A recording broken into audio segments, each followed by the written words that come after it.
वयस्क मेढक।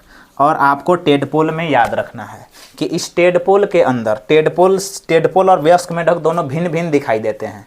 तो टेडपोल के अंदर क्या मिलती है? पूंछ मिलती है पहला, और दूसरा इसके अंदर क्या मिलती है? लंग्स मिलती है, गिल्स, गलफड़ जिसको कहते हैं, गिल्स कह सकते हैं आप, गिल्स यानी कि गलफड़। तो इस टेडपोल के अंदर गिल्स मिलती है, गलफड़ मिलती है और इसके पास पूंछ भी मिलता है। ये मछली की तरह दिखाई देता है, इसको हम लोग बेंग मछली के नाम से जानते हैं, हम लोग गांव में बेंग मछली इसको कहता है टेडपोल को। तो ये मेढक ही है। मेढक जब बचपन अवस्था है, मेढक का जब बचपन में था तो उसको टेडपोल कहे थे। लार्वा, इसके पास पूंछ है, इसके पास गिल्स है, गलफड़ है। और याद रखना वयस्क मेढक के अंदर क्या होता है? फेफड़ा। वयस्क मेढक के अंदर क्या मिलेगा? फेफड़ा मिलेगा इस वयस्क मेढक के अंदर, और इसके पास गिल्स गायब हो जाता है। गिल्स के जगह पर फेफड़ा है और इसके पास पूंछ भी नहीं है,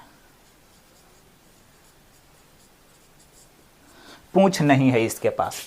तो पूंछ नहीं है तो आप बताइए, ये टेडपोल और वयस्क मेढक जब हम लोग दोनों को देखते हैं तो दोनों बिल्कुल भिन्न भिन्न दिखाई देते हैं।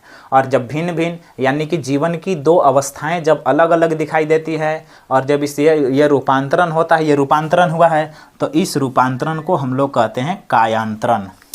इस रूपांतरण को क्या कहते हैं? कायांतरण। तो आपको याद रखना, कायांतरण किस में देखा जाता है? मेढकों में देखा जाता है। और आप अपने घर के अंदर भी देखे होंगे पचोहिया, जिसको जो उड़ने वाले जंतु हैं ना, कीड़े मकोड़े, ये सब, जैसे कि आपको पचोहिया हो गया, बिरनी जिसको बोलते हैं, उसके अंदर भी कायांतरण देखने को मिलता है। जो आपको रेशम कीट का जीवन चक्र, उसमें भी कायांतरण देखने को मिलता है। और ये कायांतरण करने के लिए यानी कि इसको टेडपोल से वयस्क बनाने के लिए एक हार्मोन ज़रूरत होती है जिसका नाम है थायरोक्सिन। तो ये कायांतरण कौन करता है? थायरोक्सिन हार्मोन करता है। किस ग्रंथि से निकलता है? थायराइड ग्रंथि से। यहाँ गला के पास होता है थायराइड ग्रंथि हम लोग के, और मेढक के पास भी थायराइड ग्रंथि होता है जिससे थायरोक्सिन निकलता है। और ये आयोडीन से मिलकर, थायरोक्सिन और आयोडीन दोनों मिलकर इस टेडपोल मेढक के अंदर से पूंछ गायब कर देते हैं और गिल्स को रूपांतरित करके फेफड़ा बना देते हैं। तो ये है मेढक में जनन, वयस्क मेढक बन गया, फिर ये जीवन चक्र चलते रहेगा। तो मेढक का जीवन चक्र कैसा है? इसका जीवन अप्रत्यक्ष विकास है। ये कैसा विकास है?